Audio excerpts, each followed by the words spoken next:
pagi anak-anak.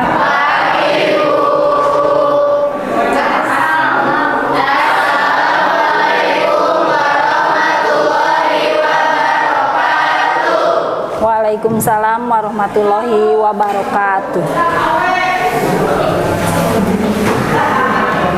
Silahkan anak-anak sebelum mulai pembelajaran, alangkah baiknya kalian berdoa dulu. Dipimpin oleh KM-nya. Duduk, siap. Belum belajar, mari kita berdoa. Doa mulai.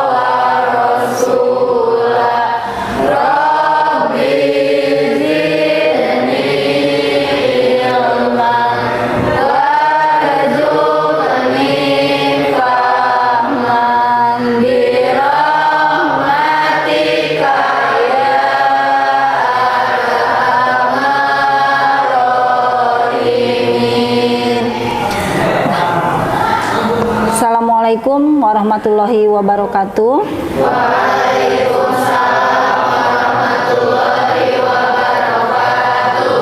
Alhamdulillahirabbil alamin. Hari ini kita bisa dipertemukan kembali dalam pelajaran pendidikan agama Islam yang minggu kemarin Ibu telah membahas tentang kompetensi pelajaran dan etos kerja.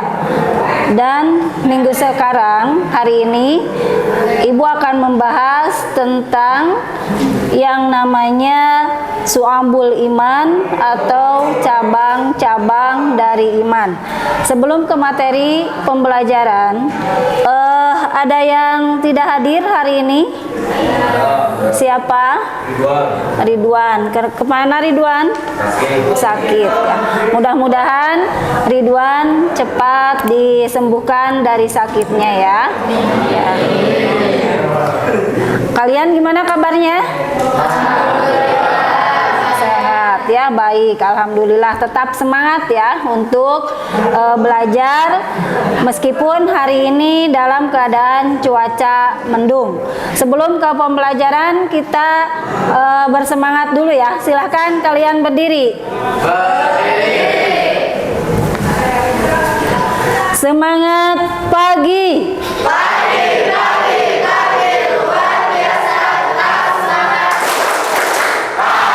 Terima kasih, duduk kembali.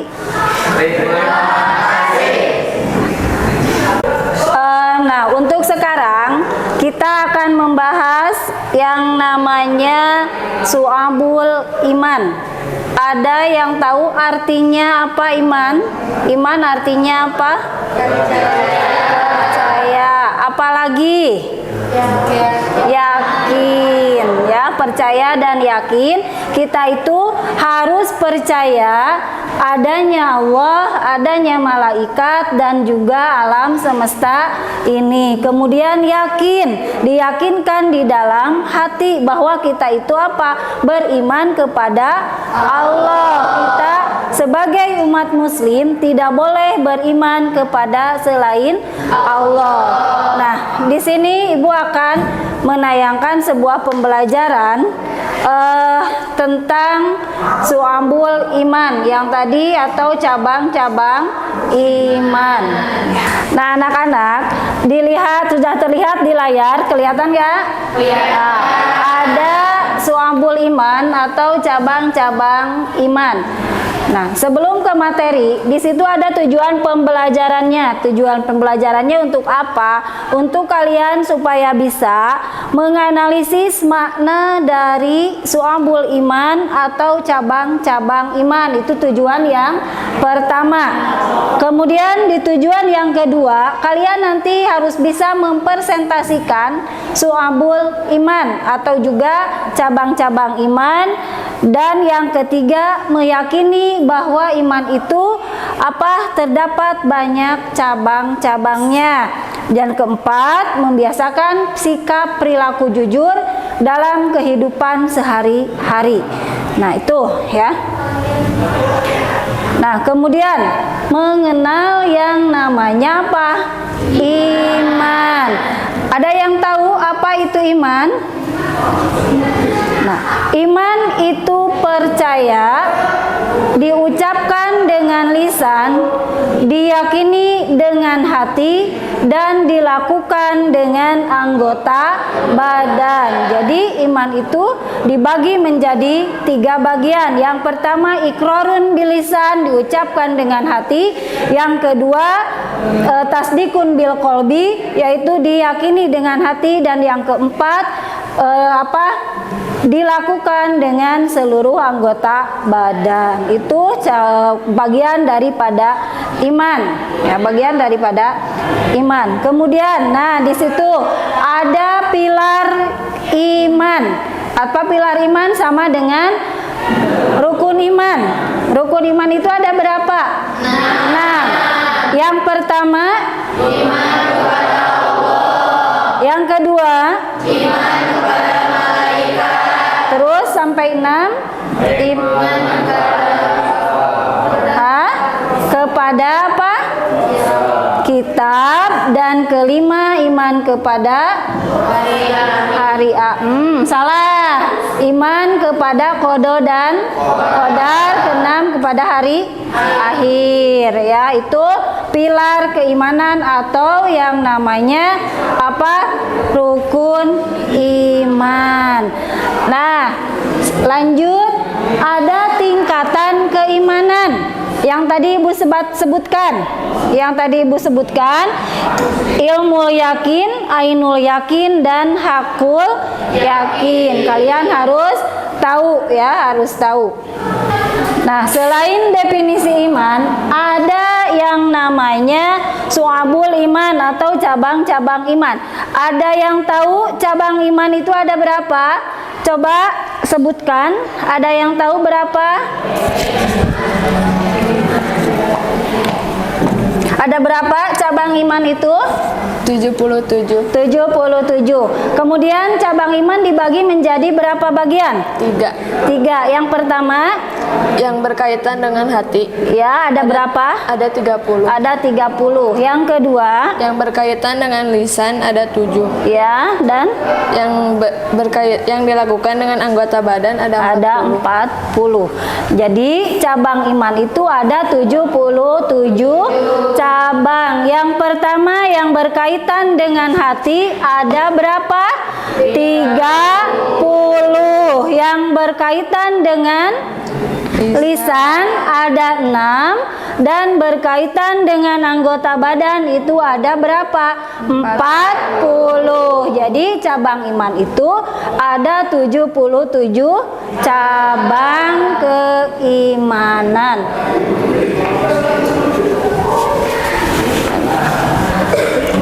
Nah, tadi sudah disebutkan ada cabang iman yang berkaitan dengan hati, ada 30. Apa saja contohnya? Yaitu iman kepada Allah, iman kepada malaikat, dan mencintai Allah. Kalian cinta kepada Allah? Kita tidak boleh mencintai kepada selain Allah. Namanya apa kalau cinta kepada selain Allah? Musyrik. Tidak boleh, ya, percaya kepada selain Allah. Percaya kepada apa? Batu ali, gelang, itu pohon, jimat. Yang namanya jimat itu tidak boleh percaya, ya. Apalagi? Nah, tidak boleh, ya, tidak boleh percaya kepada selain Allah. Nah, iqrarun bil lisan, diucapkan dengan lisan. Kita membaca doa diucapkan dengan lisan. Membaca 2 kalimat syahadat diucapkan dengan lisan. Nah, kemudian tadi setelah iqrarun bil lisan ada amalun bil arkan, itu dilakukan dengan anggota badan. Berapa cenada yang dilakukan dengan anggota badan tadi? Ada 40. Apa saja contohnya? Kalau kita melakukan sholat, itu dilakukan dengan anggota badan. Tidak mungkin kalau kita sholat, saya tangannya berat sebelah disimpan satu, itu tidak mungkin kan? Tidak mungkin, tapi seluruh anggota badan itu mengikuti gerakan-gerakan kita. Kalau kalian juga pergi ke sekolah, kepala nih pusing, nggak mau sekolah, disimpan aja kepala, tidak kan? Tidak itu ya. Itu harus dilakukan dengan seluruh anggota badan ya. Setelah kalian materi yang barusan tentang Syu'abul Iman dan cabang-cabangnya iman, Ibu akan membagi kelompok kalian menjadi 3 kelompok atau 4 kelompok masing-masing. Bisa ini menjadi kelompok 1, kelompok 2, kelompok 3, dan kelompok 4. Atau ini cuma 3 orang, bisa gabung ke sini ya, menjadi 3 kelompok aja ya. Nanti untuk materinya Ibu kasih kelompok 1 tentang apa, kelompok 2 sama, dan juga kelompok 3 ya.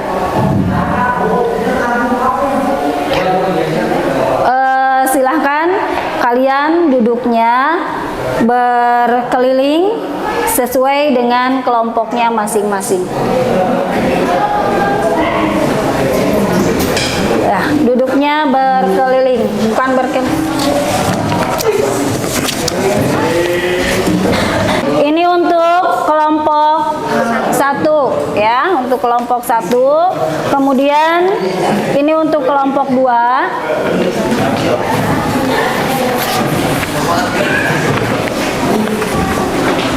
Ini kelompok 3. Dan ini kelompok 4 ya. Oh, jadi 4 kelompok ya.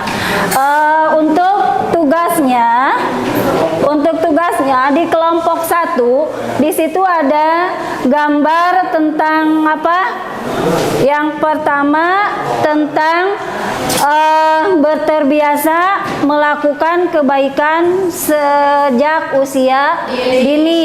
Kemudian yang kedua, malu itu sebagian dari iman. Kelompok 3 apa?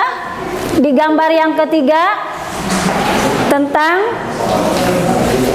di gambar yang ketiga selalu berbuat bersih.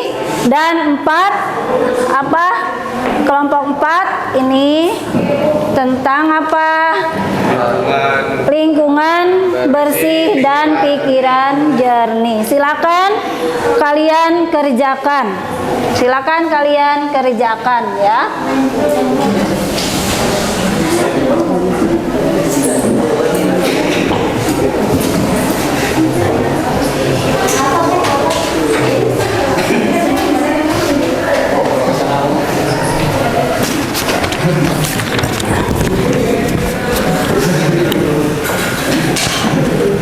Gimana kelompok ini, ada masalah nggak? Tidak. Bisa mengerjakannya? Bisa. Iya. Sama tentang apa? Tanamkan tauhid di dalam hati sejak masih usia dini. Iya, nanti kalian presentasikan ya. Kelompok 2 ada masalah nggak? Enggak, Bu. Nggak ada. Berarti kalian hebat-hebat semua ya, bisa mengerjakan. Pinter.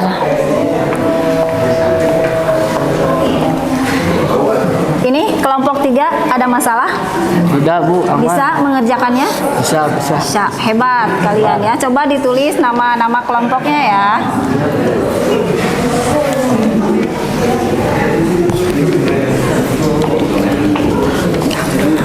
Kelompok 4 sudah? Sudah, Bu. Sudah. Bisa mengerjakannya? Bisa. Dicatat dicatat ya nama kelompoknya. Ya. Ya, nanti kalian dipresentasikan ke depan. Siap.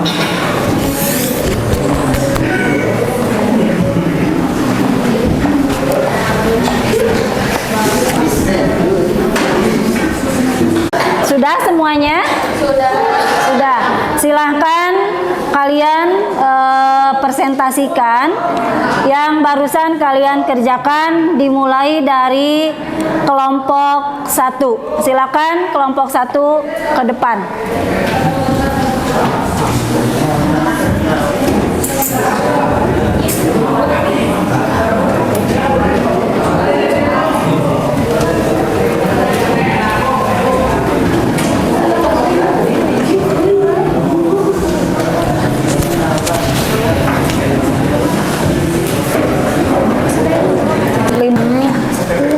Ya, silahkan kelompok 1 untuk mempresentasikan bagian dari nomor 1 lembar kerja nomor 1. Apa bagian nomor berapa? 1. Ya, silahkan mulai. Assalamualaikum warahmatullahi wabarakatuh. Waalaikumsalam warahmatullahi wabarakatuh. Kami dari kelompok 1 akan mempresentasikan tentang malu sebagian dari iman. Ungkapan malu sebagian dari iman berasal dari hadis Nabi Muhammad SAW yang mengajarkan pentingnya rasa malu sebagai bagian dari keimanan seseorang. Rasa malu dalam konteks ini dapat diartikan sebagai perasaan segan atau tidak nyaman untuk melakukan perbuatan yang buruk atau terlarang, serta dorongan untuk melakukan hal-hal yang baik dan benar. Berikut adalah beberapa poin penting tentang pernyataan ini. 1. Malu sebagai pelindung diri. Rasa malu dapat berfungsi sebagai pelindung dari perbuatan yang tidak baik. Ketika seseorang merasa malu untuk melakukan sesuatu yang tidak sesuai dengan norma agama atau normal, itu menunjukkan bahwa imannya masih ada. Kemudian motivasi untuk berbuat baik. Rasa malu juga bisa menjadi motivasi untuk berperilaku baik. Seseorang yang memiliki iman yang kuat akan merasa malu jika tidak memenuhi kewajiban agama seperti sholat, puasa, atau berbuat baik kepada sesama. Kemudian malu kepada Allah. Rasa malu kepada Allah Subhanahu wa taala dapat mendorong seseorang untuk lebih taat dan menjaga diri dari perbuatan dosa. Ini menciptakan kesadaran bahwa Allah selalu mengawasi setiap tindakan kita. Keempat, malu dalam interaksi sosial. Dalam konteks sosial, rasa malu dapat membantu seseorang untuk berinteraksi dengan baik dan menghormati orang lain. Ini termasuk menjaga ucapan dan tindakan agar kita tidak menyakiti perasaan orang lain. Sekian presentasi dari kelompok kami. Mohon maaf apabila ada kesalahan. Wassalamualaikum warahmatullahi wabarakatuh. Waalaikumsalam warahmatullahi wabarakatuh.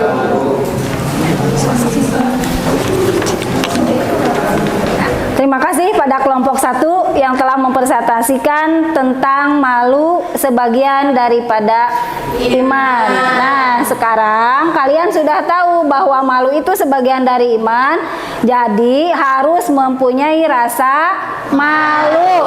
Malu apa? Malu tidak melaksanakan ibadah, sholat. Ya, benar, sholat, puasa harus mempunyai rasa malu. Ya, dan untuk materi selanjutnya, materi minggu depan yaitu tentang tanda-tanda orang beriman. Ya, silahkan kalian posisi duduknya seperti semula.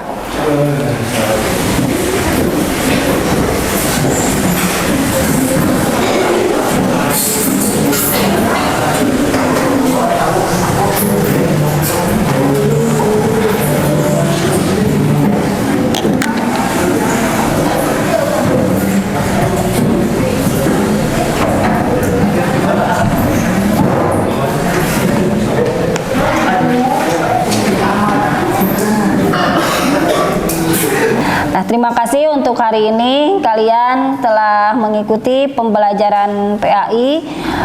Untuk hari ini Ibu cukupkan sekian dan dilanjutkan ke pelajaran berikutnya. Terima kasih. Assalamualaikum warahmatullahi wabarakatuh.